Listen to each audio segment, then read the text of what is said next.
Welcome back. We may be able to try an instant clone voice to see if we can get a better result. To do that, we're going to go to the Voices tab, and we're going to click on Voices.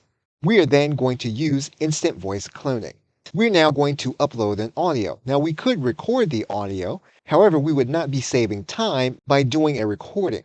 So what we're going to do is we're going to upload existing audio. So we're going to grab our audio and upload it. We're going to disclose and give permission. We're then going to add the new voice. And we're going to allow 11 Labs to create our new instantly cloned voice. And our process is now complete. We now have a new voice that we can use for our script.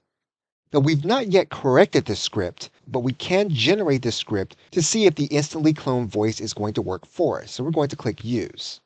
And even though our script has not yet been corrected, we're going to click Generate Speech with the new voice to determine if it can work for us or whether we will then use an 11 Labs voice. Okay, so with that, thanks, and I will see you in another video.